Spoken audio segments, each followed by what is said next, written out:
నమస్తే.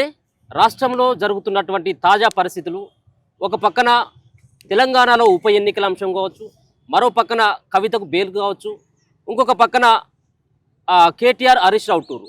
ఈ సంబంధించినటువంటి అంశాలపైన ఒకసారి మాట్లాడేటువంటి ప్రయత్నం చేద్దాం. మనతో పాటు ఓయూ ఉద్యమకారుడు డాక్టర్ మహిపాల్ యాదవ్ గారితో ఒకసారి మాట్లాడేటువంటి ప్రయత్నం అయితే చేద్దాం. అన్న నమస్తే. నమస్తే అన్న సూపర్.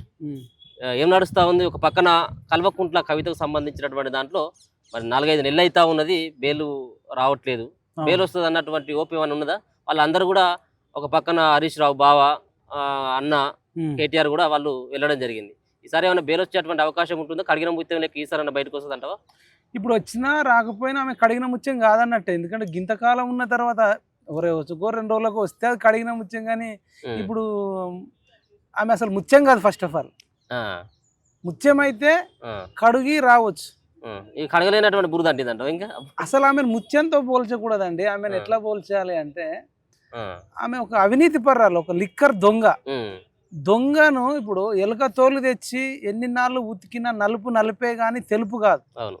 అట్లా కవితక్కను తీసుకొచ్చి బయట పెట్టిన ఎన్ని రోజులు ఎన్నిసార్లు ముత్యం అన్న ముత్యం కాదామె. ఎప్పటికైనా కవిత అని పేరు గుర్తుకు రాగానే లిక్కర్ పాలసీ స్కామ్ చేసిన ఒక దొంగ లెక్కనే గుర్తుపడతారు. అంతే. తర్వాత 20 లక్షల వాచ్ పెట్టుకొని చెమటోడ్చాలి, కష్టపడాలి అని చెప్పిన దొంగ మాటలే గుర్తొస్తాయి. కవిత అనగానే ఆమె దగ్గర ఉన్న బంజారా హిల్స్ లో ఉన్న ఇల్లు, నందినగర్ లో ఉన్న ఇల్లే కనబడుతుంది. కవితక్క అంటే మన బూర్జ్ ఖలీఫాలో ఉన్నటువంటి దగ్గర బతుకమ్మ ఎగిరేసి అక్కడ ఒక ఫ్లాట్ కొన్నదంటారు.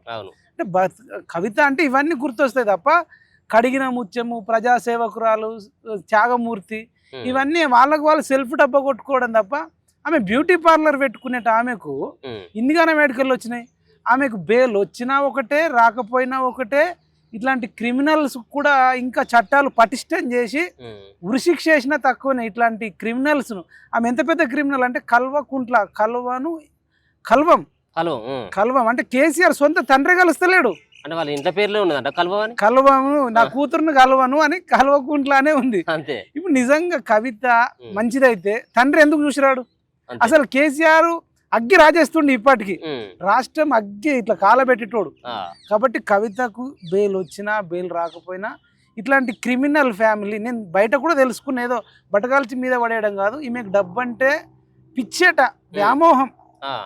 ఇప్పుడు జైల్లో కూడా ఉన్నప్పుడు నేను బంగారు ఆభరణాలు వేసుకోవాలి, నేను అది ఇది అని చెప్పేసి కూడా ఎందుకు అంత జైల్లో ఉన్నాక కూడా బంగారు ఆభరణాలు ఎందుకు? ఇంకొకటి కూడా నేను రిక్వెస్ట్ చేస్తున్నా, ఈమెకు ఆభరణాలట, షూస్ కావన్నట వాకింగ్ చేయడానికి, తర్వాత పడుకోవడానికి మంచి బెడ్ కావన్నట, పిల్లో కావన్నట, బయట నుంచే కర్రీస్ వండి నచ్చిన కూరలు పంపిస్తురట.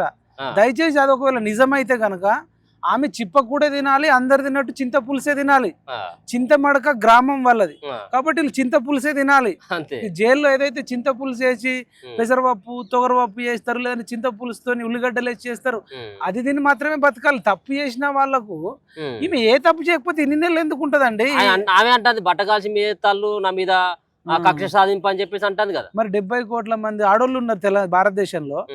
ఎవరి మీద ఈమె మీదనే బట్టకాల్సి మీద వేస్తారా? ఈమె ఆడిటర్తో ఏం సంబంధాలు, ఈయన పిఏతో, ఇవన్నీ కూడా చెప్తున్నారు కదా. ఎందుకు మాట్లాడినావు, అక్కడ ఎందుకు పోయినావు, ఇక్కడ ఎందుకు పోయినావు, నీ మొబైల్లో డేటా ఎందుకు నువ్వు రిమూవ్ చేసినావు అని అడుగుతారు కదా. కాబట్టి దయచేసి ఈమె తరపున వాదించేటోళ్ళు కూడా ఆమెను వదిలేయండి. ఇట్లాంటి దొంగలకు ఆ పనిష్మెంట్ జరగాల్సిందే అని మేము కోరుకుంటున్నాం. లాయర్లు కూడా వాదించొద్దు. అట్లాంటి వాళ్ళు ఇప్పుడు సొంత తండ్రే పోతలేడు కదా. తండ్రికి లేని బాధ మీకు లాయర్లకు ఎందుకు? తండ్రి వెనకటి మొత్తం లాయర్లను పెట్టి అక్కడ పోవాలి కదా. పోవాలి కదా. కేసీఆర్ అనే వ్యక్తి పోతలేడంటే ఆయనకి ఇష్టం లేదు. చిచ్చి నన్ను ఇజ్జత్ మొత్తం తీసింది మనసులో ఉంది. బయట మాత్రం ఏం చెప్తుండు, నా కూతురు కడిగిన ముచ్చని లెక్క వస్తుంది, చాలా ఫైటర్ అని చెప్తున్నాడు. ఇప్పుడు బిడ్డ కోసమే పార్టీని అంతా బీజేపీ పార్టీలో విలీనం చేసేటువంటి ప్రక్రియ కొనసాగుతుంది అన్నటువంటి ప్రచారం కూడా బాగానే అవుతుంది. నిజమంటావా ఇది? ఒకవేళ అది జరగవచ్చు. చర్చలు రాజకీయాలలో ఏది అశాశ్వతం కాదు. ఇప్పుడు చిరంజీవి గారు కాంగ్రెస్ పార్టీలో కలిసిపోయాడు, దేవేందర్ గౌడ్ కూడా అప్పుడు ప్రజారాజ్యంతో కలిసిపోయాడు, విజయశాంతి గారు కూడా బీఆర్ఎస్ లో కలిసిరు. గతంలో ఇప్పుడు రాజశేఖర రెడ్డి కూడా పార్టీ పెట్టి కాంగ్రెస్లో కలిసిండు. ఇట్లా అనేకం కలిసినవి ఉన్నాయి. బద్ధ శత్రువులు లాంటి వాళ్ళు కూడా కలిసిపోయినవి ఉన్నాయి. కాబట్టి బీఆర్ఎస్ కూడా బీజేపీలో కలిసినా ఆశ్చర్యపోయిన అవసరం లేదు. ఎందుకంటే ఈ దొంగలకు ఊపిరాడతలేదు. ఉన్నది ఫోన్ ట్యాపింగ్ ఒకవైపు, లిక్కర్ స్కామ్ ఒకవైపు, తర్వాత ఈ కాళేశ్వరం, అన్నారము, అన్నిటి మీద కూడా ఎంక్వైరీ జరుగుతుంది. నిరుద్యోగులలో కూడా అందరు పేపర్లు అమ్ముకున్నారు, అప్పుడు కెనడా వాళ్ళకి అమ్ముకున్నారు. ఇంక ఇవన్నీ తీస్తే ఆ టీఎస్పీఐ చైర్మన్ కూడా అప్పుడు జనార్దన్ రెడ్డిని కూడా ఏం చేయలే, పేపర్ లీక్స్లలో కూడా అమ్ముకున్నారు. అంతా దొంగల ముఠా కాబట్టి అనుకున్నంత డబ్బు సంపాదించుకున్నారు. ఇప్పుడు ఊపిరి ఆడతలేదు. కానీ ఒకవేళ విలీనం చేసుకుంటే బీజేపీకే నష్టం అని నా అభిప్రాయం. ఎందుకు మరి ఇప్పుడు బీజేపీలోకి పోతే మీరు అన్నట్టుగా ఇప్పుడు మీరు అన్నటువంటి కేసులన్నీ మాఫ్ అవుతాయి మరి ఎట్లా? ఇది మాఫీ ఒకవేళ అయితే కనుక బీజేపీకి నష్టం. ఈ కోర్టు తీర్పులు ఇవన్నీ పనికిరావంటారు, న్యాయ వ్యవస్థ వ్యవహారం ఉండదు. అవన్నీ జరుగుతాయి కానీ కొంత లేట్ అవుతుందేమో, పెండింగ్ ఉంటుందేమో. కానీ న్యాయస్థానాలు అయితే బలంగా ఉంటాయి. ఎక్కడికి పోయినా దొంగలను ఎప్పటికైనా ప్రజాక్షేత్రంలో అయితే అయ్యారు. మనం ఇంకా తిరుగుబాటు నిరుద్యోగుల నుంచి. కానీ నేను అనేది ఏంటంటే కేసీఆర్ బాధితుల సంఘం ఒకటి ఏర్పాటు చేసి వీళ్ళు ఎక్కడెక్కడైతే భూములు ధరణి తీసుకొస్తే ఈ పాపిస్టోడ్ వల్ల, ఈ దుర్మార్గుడి వల్ల, ఈ నికృష్టుడి వల్ల కొన్ని వేల మంది ఆత్మహత్యలు చేసుకొని చచ్చిపోయారట. ఎవరైతే ధరణి బాధితులు ఉన్నారో వాళ్ళందరూ రావాలి. తర్వాత అక్రమంగా ఇసుక రవాణా చేసినప్పుడు ఆ నేరేళ్లలో లారీలు ఎక్కిస్తే అనేక మంది చిన్నపిల్లలు, వృద్ధులు చనిపోయినారు, వాళ్ళను 3rd డిగ్రీ ఇచ్చారు. ఇట్లా ఇసుక లారీలు ఎక్కిపోయిన వాళ్ళ బాధితులు, ఇట్లా అనేక మంది బాధితులు వచ్చి కొట్లాడాల్సిన అవసరం ఉందని నా అభిప్రాయం. ఈ ఒక పక్కన ఇటీవల చూస్తా ఉన్నాం, మైపాల్ యాదవ్ కాంగ్రెస్ పార్టీ అధికారంలోకి రావాలి అని చెప్పేసి డబ్బు పట్టుకొని ఊరు తిరిగినటువంటి కొన్ని సన్నివేశాలు కూడా చూడడం జరిగింది. అంటే ముఖ్యంగా బీఆర్ఎస్, కాంగ్రెస్ పార్టీకి మీరు ఏరి లేకపోతే సంబంధం లేదు, కానీ బీఆర్ఎస్ పార్టీని మాత్రం బొంద పెట్టాలన్నటువంటి ఉద్దేశంతో మీరు తిరిగిండ్రు. కొన్ని రీసెంట్ కామెంట్లు కూడా, మేము ఏరుకోరి తెచ్చుకుంటే మమ్మల్ని ఎగిరెగిరి తంతాండు రేవంత్ రెడ్డి అని చెప్పేసి మీరు అన్నటువంటి వ్యాఖ్యలు ఎందుకు 8 నెలల కాలంలో ఎగిరెగిరి తన్నట్టు కనబడ్డదంటారా ప్రభుత్వ తీరు? అదే చూస్తున్నాం కదా. ఇప్పుడు నిరుద్యోగులు ఏమన్నారు, మాకు వాయిదా వేయండి అన్నారు. డిఎస్సి వాళ్ళు మాకు కొంచెం వాయిదా వేయండి అని అడిగారు. అట్లనే Group 2 వాళ్ళు కూడా మాకు కొంచెం వాయిదా వేయండి అన్నారు. దానికి ముదిరిపోయిన బెండకాయలు, వీళ్ళు బీఆర్ఎస్ ఒకటి రెచ్చగొడుతుండు, వాడు రెచ్చగొడుతుండు, ఆ పని పాట లేనోడు ధర్నా చేస్తుండని చెప్పేసి నిరుద్యోగుల్ని అవమానించిండు. ఏ నిరుద్యోగులు అయితే నీకు అధికారంలోకి తీసుకొచ్చిర్రో నువ్వు వాళ్ళని పట్టుకుని ముదిరిపోయిన బెండకాయలు అంటే, మరి నేనేమంటున్నా, ఇప్పుడు ఇక్కడ ఉన్న 30 ఏళ్ళలో 35 ఏళ్ళలో ఉండొచ్చు. మరి నువ్వు పోచారం శ్రీనివాసరెడ్డిని తీసుకొచ్చి నీ పార్టీలో జాయిన్ చేసుకున్నావు. మరి ఆయనకు 80 ఏళ్ళు ఉన్నాయి, ఆయన కూడా ముదిరిపోయినోడే కదా. కేకేశ్వరరావుని తీసుకున్నావు కదా, ఆయన ముదిరిపోయినోడు కదా. మరి రాహుల్ గాంధీ ఈ భూమి మీద అందరికంటే ఎక్కువ ముదిరిపోయినోడు కావాలి కదా. నీ మీదకి ముదిరిపోయిన బెండకాయ అంటే మరి రాజకీయ నిరుద్యోగి అంటారు కదా. అంటే నువ్వు ఎందుకు అనాలి అంటున్నా, నేను నిరుద్యోగులను పట్టుకొని ముదిరిపోయిన బెండకాయలు అన్నాడు ఎందుకు? నువ్వు పోస్ట్ పోన్ చేయడానికి ప్రాబ్లం ఏంది? మళ్ళీ అంత ధర్నాలు చేసిన తర్వాత ఈయననే పోస్ట్ పోన్ చేసిండు కదా. అట్లా ఆ సందర్భంలో అన్నాం మమ్మల్ని తీసుకెళ్లారో. ఇప్పుడు చంద్రాయనగుట్ట పోలీస్ స్టేషన్లో పెట్టడము, రాత్రి అంతా 3 అయింది దాకా ఉంచడం, ఇవన్నీ చూసినప్పుడు ఏరు కోరి తెచ్చుకుంటే ఎగిరెగిరి తంతుండని అన్నాం. ఈ కోదండరామ్ సార్ అయినా, అగ్నూరి మురళైనా వీళ్ళు మాకు మద్దతుగా ఉంటారు అనుకుంటే, మాకు రాకుండా మేము అడుగుతున్నాం, మా మాట ఇంటలేడు అన్నప్పుడు మేము కోదండరామ్ సార్ మీద కూడా పాట పాడాల్సి వచ్చింది. ఏం పాట ఒకసారి? అండా దండా ఉండాలని కోదండ రాముని నమ్ముకుంటే గుండె లేని మనిషల్లే మమ్మల్ని కొండ కోనల కొదిలేసిండని ఆ స్వాతి ముత్యంలో ఏదైతే కమల్ హాసన్ రాధికతో వాడతాడు పాట, నాకు అనిపించింది. అంటే తార్నాకలు ఉన్న కోదండరామ్ సారే ఈ నిరుద్యోగులను కొండ కోనలకు వదిలేసిండు, ఆయన ఏదైనా చూసుకున్నాడని నాకు అర్థమైపోయి నాకు ఐడియా వచ్చింది. అరే ఇది నిజంగా కోదండరామ్ సార్ ఒక పెద్దన్నలాగా, ఓ తెలంగాణ జేఏసీ నడిపించిన ఒక చైర్మన్ లాగా చూస్తే నేను వాచ్మెన్ని, ఆయనకైనా నేను వాచ్మెనా పోస్ట్ మ్యాన్ అంటే నువ్వు ప్రొఫెసర్ వేరు, పోస్ట్ మ్యాన్ వేరు. నువ్వు మళ్ళీ నీకు ఒక రాజకీయ పార్టీ ఉంది, తెలంగాణ జనసమితి పార్టీకి నువ్వు రాష్ట్ర అధ్యక్షుడివి. నువ్వు కలిసి పొత్తు పెట్టుకొని నువ్వు కాంగ్రెస్ పార్టీని అధికారంలోకి తెండి అని చెప్పి కలిసి రేవంత్ రెడ్డితో చేతులు కలిపి పైకి లేపినోడివి, నువ్వు పోస్ట్ మ్యాన్ ఎట్లయితావు? అంటే నీకు నువ్వే తక్కువ చేసుకుంటారు. నిన్నేమో అందరు హీరో అనుకుంటే, నేను హీరోని కాదు, నేను డబ్బా కానీ, నేను డమ్మీ కానీ, జీరోని అని నీకు నువ్వే అనుకుంటే, ఆ సందర్భంలో మమ్మల్ని అరెస్టులు చేసినప్పుడు ఇక్కడ జర్నలిస్టుల మీద కూడా దాడులు చేసిర్రు. తర్వాత లెజెండ్ టీవీ మీద, కాలేజీ మీద, మీ ఛానల్ మీద నన్ను ఇక్కడ పోయి లైబ్రరీ నుంచి ఎత్తుకెళ్ళారు. మనమేమన్నామన్నా, మన ఛానళ్ళు అన్నీ కలిసి ప్రతిపక్షాన్ని గెలిపియండి, ఏ పార్టీకి అయితే గెలిచే అవకాశం ఉంటే వాళ్ళని గెలిపియండి అంటే ఇవన్నీ కథలు పడకుండా ఇలా తిరుపతి రెడ్డిది ఫోటో వేసిరు ఆంధ్రజ్యోతిలో, మీరు చూడొచ్చు. తిరుపతి రెడ్డి ఎవరు అనొచ్చు. ఇప్పుడు కల్వకుంట్ల కేసీరావు ఎట్లయితే అధికారంలోకి వస్తే వాడు ప్రతి 10 ఏళ్ళు వాడిది ఒకటి ఉండే కల్వకుంట్ల తారక రామారావు జన్మదిన హృదయ శుభాకాంక్షలు, హృదయ నాయకుడు, అల్పెరగని యోధుడు, ఈడు వాడని పోరాట యోధుడని. అంటే కేసీఆర్ని ముఖం చూసేస్తే కేటీఆర్ అనేటోడు ఆంధ్రజ్యోతిలో కానీ మిగతా అన్ని ఛానల్లో వేసుకునేటోడు. ఇప్పుడు రేవంత్ రెడ్డిని సీఎం చేస్తే ఈ తిరుపతి రెడ్డి ఎంక్వైరీ చేస్తే తెలిసింది వాళ్ళ అన్ననో తమ్ముడో. ఈయన ఆంధ్రజ్యోతిలో అల్పెరగని నాయకుడు. ఈయన ఎక్కడ ఎమ్మెల్యేకి పోటీ చేసిండా, ఎంపీకి పోటీ చేసిండా, ఆయన మంత్రి లేదంటే ఒక సామాజికవేత్తనా, నిరుద్యోగుల ఉద్యమానికి వచ్చిండా, రైతు ఉద్యమానికి వచ్చిండా? సరే ఎక్కడ రాజకీయ పదవి లేదు, ఏడ సామాజిక ఉద్యమాలు చేసింది లేదు. ఈయన ఇప్పుడు మీరు ఆంధ్రజ్యోతి పేపర్ చూడండి, ఆడికీడికేసి అల్పెరగని నాయకుడు, ఈ నాయకుడు, ఆ నాయకుడు, యోధుడు అనేస్తే సేమ్. అంటే కేసీఆర్ అయిన తర్వాత కేటీఆర్ అయిండో, ఇప్పుడు తిరుపతి రెడ్డి వేయించుకున్నాడు. నాకు గెస్ కరెక్ట్ అయితే నెక్స్ట్ బర్త్డే కొండల రెడ్డి ఉంటే ఇప్పుడు నెక్స్ట్ కొండల రెడ్డిది వస్తుంది. అంటే కొండల రెడ్డి ప్లేస్ లో హరీష్ రావు అన్నట్టు. తర్వాత నెక్స్ట్ బర్త్డే వస్తే ఇంకా ఈయనకి ఇంకా 2-3 అన్నదమ్ములు పెద్ద లిస్ట్, 5గురు అట. 2 నెలలకు 3 నెలలకు ఒకసారి వస్తుంది అన్నట్టు. ఇక 5గురు అంటే తప్పిపోయి ఇట్లా వస్తుంటది. అంటే ఇప్పుడు మరి కవిత ప్లేస్ ఎవరు రిప్లేస్ చేస్తారని కూడా పెద్ద ఆసక్తికరంగా ఉంది. భవిష్యత్తులో వాళ్ళ సతీమణి గారిదా, లేకపోతే వాళ్ళ కూతురుదా, వాళ్ళ అల్లుడిదా.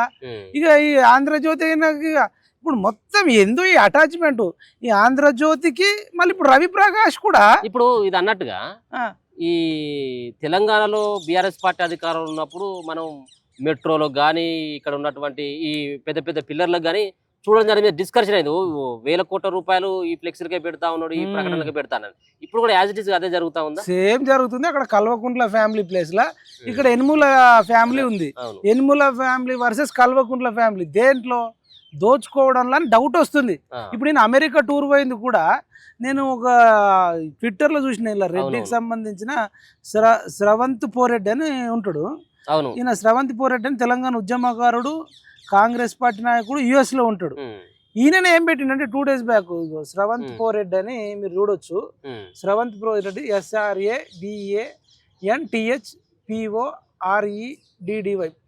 ఆంధ్ర. పోరెడ్డి స్రవంత్ రెడ్డి. ఈయన ఏం పెట్టిండంటే ఆంధ్ర ఫ్రెండ్స్, మా తెలంగాణ ముఖ్యమంత్రి వచ్చినప్పుడు అంటే అమెరికాకు వచ్చినప్పుడు మొత్తం మీరే పక్కన ఉంటే మా ముఖ్యమంత్రిని తెలంగాణ వారు కలవలేకపోతుండ్రు. మీ బాబు జగన్ వస్తే మేమేమన్నా వెంట పడ్డామా? మా వాళ్ళు వివిధ అంశాల గురించి మాట్లాడడానికి సమయం కోసం చూస్తుర్రు, గమనించగలరు అని చెప్పేసి ఈయన స్రవంత్ పోరెడ్డి అని పెట్టిండు. ఇక్కడ మళ్ళీ ఆంధ్ర ఫ్రెండ్స్ అంటే ఆంధ్రాలో ఉన్న SCలో, ఆంధ్రాలో ఉన్న STలో, ఆంధ్రాలో ఉన్న BCలో గారు. ఆంధ్రోళ్ళు అంటే అక్కడ అమెరికాలో ఎక్కువ శాతం ఉంది కమ్మోళ్ళే. అంటే ఇప్పుడు ఈయన ఆంధ్ర ఫ్రెండ్స్ అనే బదులు కమ్మ ఫ్రెండ్స్ అంటే బెటర్. అంటే వాళ్ళు మాత్రమే ఆంధ్రాలో ఉన్న కమ్మ ఫ్రెండ్స్ మాత్రమే కలుస్తున్నారు అన్నట్టు సమాచారం. ఇది మేము చెప్తలేము, కాంగ్రెస్ అని చెప్తున్నాడు. సేమ్ ఇప్పుడు స్రవంత్ పోరెడ్డి అన్న ఏదైతే పోస్ట్ చేసిండో తెలంగాణలో కూడా అదే జరుగుతుంది. ఆంధ్ర ఫ్రెండ్సే కలుస్తున్నా, అమెరికా పోయినా ఆంధ్ర ఫ్రెండ్సే కలుస్తారు. పెట్టుబడుల కోసం తెలంగాణ రాష్ట్రానికి కంపెనీలను తీసుకొచ్చి ఉద్యోగ అవకాశాలు కల్పిస్తామని కదా ఆయన పోయింది. అది ఎట్లా చూస్తారు? నాకు అర్థం కాని విషయం ఏంటంటే ఈ రెడ్ల దగ్గరనే బోల్డ్ అంత డబ్బు ఉంది. రేవంత్ రెడ్డి దగ్గరనే అసలు కోట్లాది రూపాయలు ఉన్నాయి అంటారు. జానారెడ్డి దగ్గర ఉన్నాయి, ఉత్తమ్ కుమార్ రెడ్డి దగ్గర ఉన్నాయి, పొంగులేటి శ్రీనివాస్ రెడ్డి 1000 కోట్ల అధిపతి అంటారు. అసలు అమెరికాలో పోయి అడిగే బదులు వీళ్ళ పెడితే అయిపోతుంది కదా, నా 1000 కోట్లేదో. అంతేనా? ఇంత చిన్న లాజిక్. ఇప్పుడు రెడ్లలో ఉన్న ఎమ్మెల్యేలు మంచికి 10 కోట్లు పెట్టినా దాదాపు ఒక 100,000 కోట్లు అవుతాయి. ఎలక్షన్ అప్పుడు వీళ్ళే 50 కోట్లు పెట్టినాం, 100 కోట్లు ఖర్చు పెట్టినాం అని అంటారు. ఎంపీ ఎలక్షన్ల అప్పుడు కూడా 1000 కోట్లు పెట్టినాం అంటారు. ఈ 1000 కోట్లు బిర్యానీలకు పెట్టి టెంట్లకు, డప్పులకు, డీజేలకు పెట్టే బదులు అమెరికా పోయి, డల్లాస్లో పోయి, న్యూయార్క్లో పోయి అడుక్కునే బదులు ఇవే పెట్టుబడులు పెడితే అయిపోతుంది కదా అంటారు. నేను నాకు ఎందుకో వీళ్ళు కొంతసేపు అప్పట్లో కేటీఆర్ ఒక బినామీ మనుషులతో మాట్లాడుకొని, మీరు ఇట్లా నేను పెట్టుబడులు పెట్టమన్నట్టు మిమ్మల్ని అడుగుతా, మీరు వచ్చి పెట్టినట్టు చేయండి, మేము అక్కడ స్థలాలు ఇస్తాం, మళ్ళీ అందులో వచ్చే లాభ నష్టాలన్నీ మనమే చూసుకుందాం, స్థలం ఏమో తక్కువ ధరలకు ఇస్తాం అనే ఫీలింగ్తో వెళ్తారని కేటీఆర్ ఇట్లా పోయిండని రేవంత్ రెడ్డి అన్నాడు. కాంగ్రెస్ వాళ్ళు అన్నారు. ఇప్పుడు కూడా మనకు అదే డౌట్ వస్తుంది, మరి వీళ్ళ అన్నదమ్ముల పార్ట్నర్షిప్లా పెట్టించి ఇటు తిప్పి అటు తిప్పి డబ్బులు ఇట్లా తిప్పుకొస్తారు అనేది ఒక ఆరోపణ ఉన్నది. వీళ్ళు ఎన్ని వేల కోట్లు తెస్తారు అనేది ఇది పెద్ద ప్రశ్నార్థకం ఉంది. డబ్బులే పెట్టాల్సి వస్తే జానారెడ్డి సార్ దగ్గర లేవా? ఉత్తమ్ కుమార్ రెడ్డికి పిల్లలు లేరు, ఏం లేరు. ఆయన పెట్టాలనుకుంటే ఆయన కూడా ఎన్నైనా పెట్టవచ్చు. పొంగిలేటి శ్రీనివాసరెడ్డి వేల కోట్లు ఉన్నాయంటారు. వీళ్ళే పెడితే అయిపోతుంది కదా అంటారా నేను. దీనికి అమెరికా దాకా పోవాలనా? అసలు ఏం పెట్టుబడులు అన్నా? అనవసరంగా ఈ పెట్టుబడులు అవి ఇవి అనుకుంటా ప్రకృతిని నాశనం చేస్తున్నారు. ఫార్మా కంపెనీలు తీసుకొస్తున్నారు. ఈ ఫార్మా కంపెనీలు చుట్టుపక్కల పెట్టడం వల్ల పొల్యూషన్ తుక్కు అవుతుంది. సరైన గాలి లేకపోతే చచ్చిపోతాం. పెట్టుబడులు లేకుండా ఏం కాదు, ఇక్కడనే సృష్టించుకోవచ్చు పెట్టుబడులు. మన భారతదేశంలోనే, మన తెలంగాణలోనే లక్షల కోట్ల రూపాయలు ఉన్నాయి పబ్లిక్ దగ్గర. మీరు కరెక్ట్గా గ్యాదర్ చేయగలిగితే డబ్బులు వస్తాయనేది నా అభిప్రాయం. వీళ్ళేదో సొంత లాభం కోసమే పోయినట్టు పోతురు. అక్కడ పోయినా ఇక్కడ పోయినా నాకెందుకో ఈ ఆంధ్రజ్యోతి అయినతోని రేవంత్ రెడ్డి ఫ్యామిలీ కుమ్మక్కైనట్టు, తర్వాత రవిప్రకాష్ తోని కూడా కుమ్మక్కైనట్టు తెలుస్తుంది. నాకు తెలిసి ఇప్పుడు రవిప్రకాషే చెప్పిండు అందరికంటే ముందు ఏమని, బీజేపీలో బీఆర్ఎస్ విలీనమని. నాకెందుకు వీళ్ళు రేవంత్ రెడ్డి ఈయన కమ్మ రవిప్రకాష్ అనుకుంటున్నా. ఈయన ఇప్పుడు కమ్మ వాళ్ళతో ఫ్రెండ్షిప్ చేస్తుండు. కమ్మ అంటే అమ్మ లాంటిదట. అందుకనే ఇక కమ్మోళ్ళతోనే ఫ్రెండ్షిప్ చేస్తూ మరి వీళ్ళు కమ్మలు ప్లస్ రెడ్లు. అప్పుడేమో వెలమలు ప్లస్ కమ్మలు, కొంత రెడ్లు. ఇప్పుడేమో ఇక కమ్మలు రెడ్లు కలిపి మరి కమ్మరెడ్లు మరి ఏం చేద్దాం అనుకుంటారు తెలంగాణను. ఈ బీసీల బతుకులు దాంట్లో బట్టలు చింపిన, అసలు కుక్కలు చింపిన ఇస్తారు లెక్క అయిపోయింది. ఈడబ్ల్యూఎస్ అని ఓ రిజర్వేషన్ తెచ్చారు. అంటే బీజేపీ తెచ్చింది అనుకో, వీళ్ళందరూ కూడా అన్ని పార్టీలు సపోర్ట్ చేసారు. వాళ్ళు 10% జనాభా, 10% పేదోళ్ళు లేకున్నా 10% రిజర్వేషన్ అట. సరే ఇచ్చుకోండి. మరి బీసీలు 50% పైగా ఉన్నప్పుడు 50% రిజర్వేషన్ ఇవ్వాలి కదా. ఇది ఇవ్వట్లేదు. 42% మరి ఏదైతే స్థానిక సంస్థలలో ఇస్తానో ఇది ఇవ్వలేదు. కాబట్టి ఏరుకోర తెచ్చుకుంటే ఎగిరెగిరితానండి అనే విషయంలో అట్లా మాట్లాడాల్సి వచ్చింది. ఇప్పుడు బిత్తిరి సత్య విషయం ఏది, హిందూ సమాజాన్ని అగౌరవపరిచిండు, భగవద్గీతను అవమానించుండు అన్నటువంటి కొన్ని కాంట్రవర్సీ కామెంట్లు చేసిండు అని చెప్పేసి కొంత ప్రచారం అవుతుంది. ఎట్లా చూస్తారు అన్న దీన్ని? అదే ఇప్పుడు కాంట్రవర్సీ అంటే ఆయన బిల్లు గీతను పెట్టి ఒక వీడియో చేసిండు. బిల్లుకి ఇప్పుడు ఈయన ఖురాన్ చేయగలుగుతాడా? ఖురాన్ మీద ఇట్లా చేయగలుగుతాడా? ఇస్లాం మతం మీద చేయగలుగుతాడా? లేకపోతే ఇప్పుడు బైబిల్ మీద కానీ క్రిస్టియన్ల మీద చేయగలుగుతాడా? బిత్తిరి సత్య అంటే నువ్వు బిత్తిరి అయితే లేవు. మమ్మల్ని అందరినీ బిత్తిరి చేసి నువ్వు డబ్బులు సంపాదించుకోవడం కోసము, ఎంటర్టైన్మెంట్ కోసం నువ్వు ఎంతకైనా తెగిస్తావా? ఇప్పుడు ఎంటర్టైన్మెంట్ కోసము నీకు అద్దులుంటాయి. నీ కుటుంబ సభ్యుల మీద చేయగలుగుతావా? మరి నీ కుటుంబ సభ్యుల మీద చేయనప్పుడు నువ్వు భగవద్గీత మీద ఎట్లా చేస్తావు? నువ్వు బిత్తిరి సత్య అని చాలా మంది అనుకుంటారు, కానీ ఈయన అందరినీ బిత్తిరి చేస్తూ బతుకుతున్న సత్తి. ఈయనకు మహివం పూజలో కూడా పెద్ద పెద్ద ప్లాట్స్ ఉన్నాయని అంటారు. ఈయన ఎంత స్వార్థపరుడు, ఎంత దుర్మార్గుడు అనేది మనం ఎలక్షన్ ముందు మన ఛానల్లోనే చెప్పినాం. ఈయన ముదిరాజ్ సభలోకి వెళ్ళి, అన్నా మాకు నామినేటెడ్ పోస్టులు సప్పగా ఉంటాయన్నా, మాకు ఎమ్మెల్యే పదవులు కావాలన్నా, కేటీఆర్ అన్నా మాకు ఎమ్మెల్యే పదవులు ఇవ్వకపోతే మేము ఒక్క వీప్ మీద గుద్దితే కక్కున్నలా తినది, మేమేందో నిరూపిస్తామని చెప్పి 3 రోజులకి వెళ్ళి కేసీఆర్ మళ్ళీ సీఎం కావాలని చెప్పి ఈయన శివజ్యోతి ఇద్దరు కలిసి ఇప్పుడున్న సీఎం రేవంత్ రెడ్డి మీద కానీ బీజేపీ మీద కానీ పొట్టు స్టోరీలు వీడియోలు చేసిరు. అంటే కులాన్ని కూడా వాడుకొని మళ్ళీ కేసీఆర్ దగ్గర ప్యాకేజ్ మాట్లాడుకొని పోయినటువంటి వ్యక్తి అంతటి దుర్మార్గుడు. అంటే ప్రజలు గమనించాలనేది నా ఒపీనియన్. వీళ్ళు బిత్తిరి సత్తి కానీ శివజ్యోతి కానీ వీళ్ళు ఇన్ఫ్లుయెన్సర్స్ పేరు మీద అమాయకులను, ఆమె ఆన్లైన్ బెట్టింగ్స్ ప్రమోషన్ ఆమె చేస్తుంది. ఈయననేమో కేసీఆర్ లాంటి దుర్మార్గుడే సీఎం కావాలని ఈయన. ఇప్పుడు గతంలో రాష్ట్రీయ ఇప్పుడు వీళ్ళు ఏదైతే ఉందో వానరసేన, వీళ్ళు గతంలో దేవాదాయ భూములను కాపాడారు. ఎవరి నుంచి కాపాడారు? బీఆర్ఎస్ నాయకులే కబ్జాలు చేస్తే వాళ్ళ నుంచి కాపాడారు రాష్ట్రీయ వానరసేన. ఈయన ఏం చేసిండు? బిత్తిరి సత్తి అట్లాంటి దొంగలకే సద్దులు కట్టి ఆ పార్టీకి సపోర్ట్ చేసిండు. మల్లారెడ్డి కోటేమనుడు, కేటీఆర్ కోటేమనుడు, కేసీఆర్ కోటేమనుడు, అంటే దొంగలకు సపోర్ట్ చేసినోడు బిత్తిరి సత్తి. అంటే ఈయన డబ్బు సంపాదించుకోవడం కోసం ఎంతకైనా తెగిస్తాడని మనకు అర్థమవుతుంది. కాబట్టి హిందువులందరికీ కూడా ఈయన క్షమాపణ కూడా వెటకారంగా క్షమాపణ చెప్తున్నాడు. ఒక వీడియో మనం చూసినాం కదా, ఎవరైనా అట్టయితే క్షమాపణ అనుకోండి, ఇది అనుకోండి, అది అనుకోండి. బిల్లు గీతని పెట్టిండు. నువ్వు బిల్లు గీతని ఎందుకు పెట్టినావు? నువ్వు ఇదే బిల్లు అని చెప్పేసి నువ్వు ఖురాన్ అనగలుగుతావా? బైబుల్ అనగలుగుతావా? ప్రతి ఒక్కడికి గీయాలరే ఫ్యాషన్ అయిపోయిందండి. హిందూ దేవుళ్ళని తిట్టాలి, హిందూ మతాన్ని తిట్టాలి, లేదంటే వాళ్ళ మీద సెటర్లు వేయాలి, వ్యాంగ్యం వేయాలి. అదొక జోకులా? ఇంకా జోకులు చేయాలంటే వేరే లేవా? అదే దొరికిందా? ఎందుకు భగవద్గీతని ఎందుకు హిందూ సమాజాన్ని ఆయన అంటే ఇందులో యూనిటీ లేదు. ఎంత అన్నా ఎవరు ఏమన్నారు. అదే నువ్వు ఖురాన్ ముస్లింలు అంటే వాళ్ళందరూ వచ్చి ఆడికిడికి చీరుతారు. అందుకనే ఇప్పుడు అమాయకులనే కదా. నిజంగా హిందువులు చాలా అమాయకులు అండి.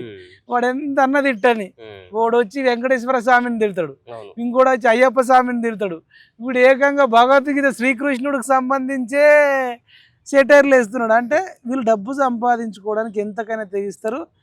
ఎస్పెషల్గా మనోళ్ళు ఏమన్నారు కాబట్టి ఇట్లాంటివి చేస్తారు అనేది నా అభిప్రాయం. ఓకే, ఈ ఉప ఎన్నికలు వస్తాయి, ఈ పార్టీలు ఇక్కడ నుంచి అటు జబ్బు కొట్టుడు, అటు నుంచి ఇటు జబ్బు కొట్టుడు, ఈ పార్టీలో మారేటువంటి వాళ్ళ పైన ఏమని చెప్పగలుగుతారు? ఇది ఇప్పటికైనా కాంగ్రెస్ పార్టీ కానీ ప్రాంతీయ పార్టీలు కానీ బీజేపీ మీద ఒత్తిడి తీసుకురావాలి.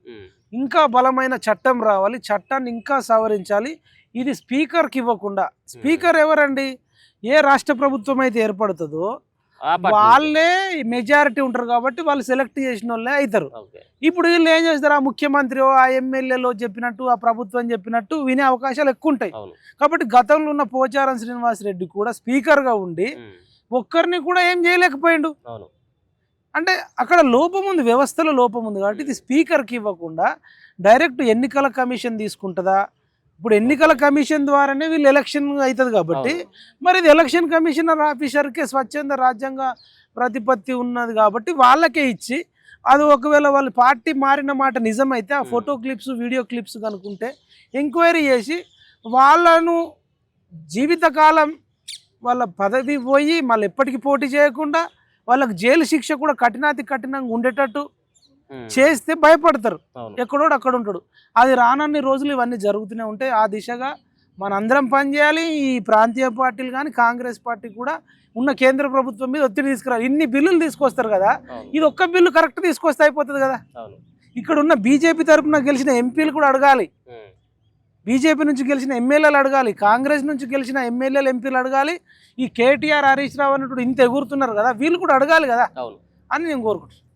ఒక పక్కన కేటీఆర్ అలాగే హరీష్ రావు ఈ వాళ్ళు కూడా ఢిల్లీలోనే మకాం వేయడం, మరి వాళ్ళు కవిత కోసం పేయాలనుకోవచ్చా లేకపోతే బీజేపీ పార్టీ కోసం రాయబారాలు నడిపేదానికి? అదే ఇప్పుడు కవితను చేసి ఎట్లన్నా చేసి విడుదల చేయాలని చూస్తురేమో. నాకు తెలిసి వీళ్ళు ఎంతకైనా తెగిస్తారండి. హరీష్ రావు అయినా కేటీఆర్ అయినా కేసీఆర్ అయినా కవిత అయినా అందితే జుట్టు లేకపోతే కాళ్ళు. ఈ మాయంతో ఇప్పుడు ఇంకో 10 ఏళ్ళు జైల్లోనే ఉండే అవకాశం ఉందనుకోండి. అన్ని కేసులు ఆధారాలు ఉండి ఎంక్వైరీ చేస్తే దొరుకుతుంది. ఇంకో 10-14 ఏళ్ళు ఉండేటట్టు ఉందనుకుంటే ఇక కూతురు కోసం కేసీఆర్ ఏం చేస్తాడు? నా కూతురే నాకు ముఖ్యము. ఇప్పుడు మనం అనుకున్నట్టుగా ఆమె తప్పు పని చేసింది కాబట్టి కేసీఆర్ ఆమె ముఖం కూడా చూస్తలేడు, పోతలేడు. అట్లాంటిది పార్టీని మొత్తమే ఆడ కుదువ పెట్టేటువంటి అవకాశం ఉంటదంటావా? మరి ఇప్పుడు ఒకవేళ మరి పోయేటట్టు ఉంది అనుకో 10-14 ఏళ్ళు అంటే ఆయన ఆశ, ఒకవేళ మెర్జీ అయితే విడుదల చేస్తారని ఒక చిన్న ఆశ కూడా ఉంటుండొచ్చు. ఈ రాజ్యాంగంలో అనేక లోపాలు ఉన్నాయి కాబట్టి ఆశ పడవచ్చు. జరుగుతుందా జరగదా తెలియదు. ఆయన నరం లేని నాలుకండి. కేసీఆర్కి అయితే అసలు మొత్తానికి నరం లేదు. ఇప్పుడే ఇటు మడత పెడతాడు, అటు మడత పెడతాడు. ఇప్పుడే అంటాడు నేను ఎక్కడన్నా అంటాడు, నేను 3 ఎకరాలు ఇస్తానని, నేను ఏడన్నా అధ్యక్ష నేను అన్ననా చెప్పంటాడు. రామోజీరావు ఫిలిం సిటీని 1000 నాగాళ్లతో నేను దుంతన్నాడు, నేను అన్ననా అధ్యక్ష ఎక్కడన్నా చూపించి అంటాడు. అంటే కేసీఆర్ది నాలుకగా తాటిమట్ట, నరం లేని నాలుక కాబట్టి ఆయన ఇప్పుడు అన్నది రేపు వెంటనే 1 సెకండ్లో మార్చేస్తాడు. కాబట్టి ఆయన స్వప్రయోజనాల కోసం, ఆయన ఫ్యామిలీ కోసం ఎంతకైనా తెగిస్తాడు. అది బీఆర్ఎస్ టీఆర్ఎస్ అందరు అంటారు కానీ నా దృష్టిలో అది కేఆర్ఎస్ అంటే కల్వకుంట్ల రాష్ట్ర సమితి. వాళ్ళు ఓన్లీ ఫ్యామిలీ కోసమే బతుకుతారు తప్ప ఇంకా దేనికి బతుకురని చెప్తారు. ఇంకొక పక్కన ఇప్పుడు ఉన్నటువంటి నేపథ్యంలో రేవంత్ రెడ్డి ముఖ్యమంత్రి అయిన తర్వాత అప్పుడు పిసిసి హోదాలో ఉన్నప్పుడు కూడా నిన్ను చెర్లపల్లి జైల్లో చిప్పకూడు తినిపిస్తా అని చెప్పేసి శపథం చేసిండు ఆయన, ఎవరు ఇప్పుడున్నటువంటి ముఖ్యమంత్రి. ఆ రోజులలో ఇది జరిగేటువంటి అవకాశం ఉంటుందంటవా? ఎందుకంటే చాలా కుంభకోణాలు, ఫోన్ ట్యాపింగ్ కావచ్చు, అక్కడ కాళేశ్వరం కావచ్చు, గొర్రెల స్కామ్ కావచ్చు, ఈ అన్నిటిపైన కూడా ఇక్కడ రాష్ట్రంలోనే కమిషన్లు ఏర్పాటు చేయడం జరిగింది. విద్యుత్ సంబంధించినటువంటి దాంట్లో ఈ వీళ్ళు ఒకటే ఉంటారా లేకపోతే అసలు నిజంగా అన్నటువంటి మాట మీద కట్టుబడి ఉండేటువంటి అవకాశం ఉంటుంది? అంటే కొన్ని విషయాలలో ఉంటారేమో అనిపిస్తుంది, అన్ని విషయాలలో లేకపోయినా కొన్ని విషయాలలో ఆర్థిక లావాదేవీలలో నువ్వు నా జోలికి రాకు, నేను నీ జోలికి రాకు, అంటే ఇట్లాంటి విషయాలలో ఉంటుందేమో. ఇంకోటి ఇప్పుడు కేసీఆర్ని ఇట్లా అరెస్ట్ చేస్తే ఏమైనా సింపతి అవుతుందేమో అని కూడా ఆలోచించవచ్చు.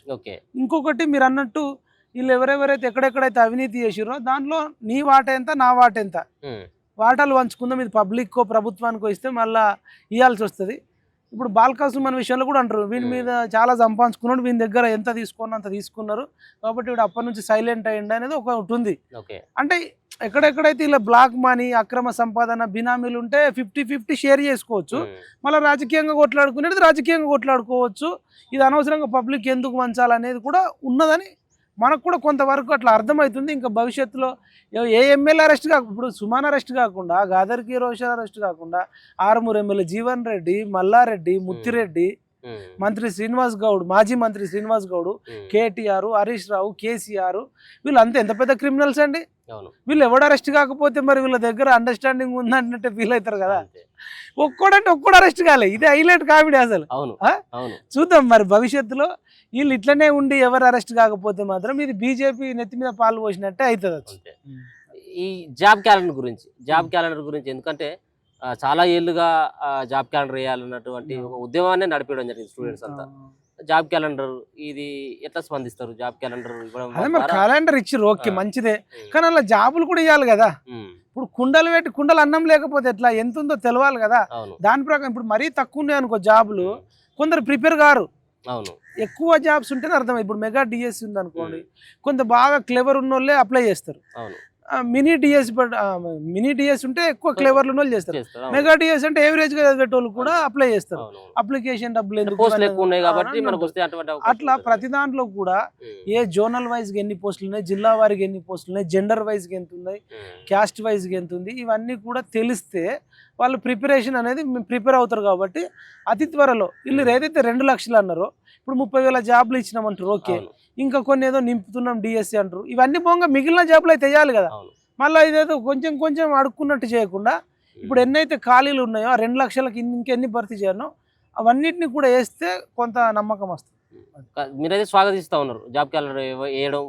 క్యాలెండర్ ఇయర్ మంచిదే, కానీ అలా జాబ్లు ఎన్ని వేస్తారని చెప్తే ఇంకా సంతోషం, ఇవ్వకపోతే మాత్రం సంతోషం లేనట్టే కదా. ఓకే, థ్యాంక్ యూ అన్న.